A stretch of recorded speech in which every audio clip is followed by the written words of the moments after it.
ప్రముఖ పర్యాటక కేంద్రంగా అభివృద్ధి చేయాలని సిపిఎం జిల్లా కమిటీ సభ్యులు కొరడ శ్రీశ్వరరావు ప్రభుత్వాన్ని కోరారు.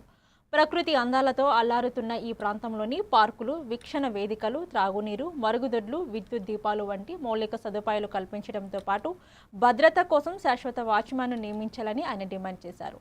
పర్యాటక అభివృద్ధి ద్వారా స్థానిక యువతకు ఉపాధి అవకాశాలు పెరగడంతో పాటు ప్రభుత్వానికి ఆదాయం కూడా సమకూరుతుందని పేర్కొన్నారు.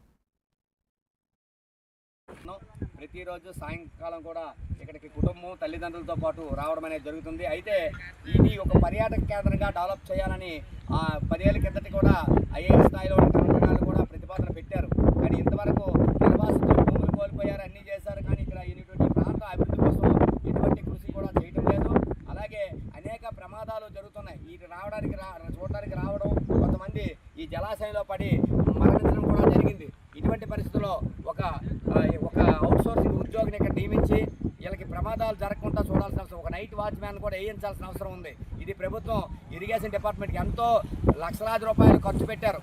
అంత ప్రాధాన్యత కలిగిన ఖర్చు పెట్టి పార్వతీపురం మన్యం జిల్లా పాచిపెంట మండలం పెద్దగడ్డ జలాశయం సంబంధించి చూడండి, యూత్ చదువుకున్నటువంటి పిల్లలు చిన్నారులందరూ కూడా ప్రతిరోజు కూడా ఈ జలాశయం దగ్గరికి రావడం అనేది జరుగుతుంది. అయితే ఇది ఒక పర్యాటక కేంద్రంగా దాన్ని డెవలప్ చేయాలి. గతసారి కూడా కలెక్టర్ గారికి కూడా వినతిపత్రం ఇవ్వడం జరిగింది.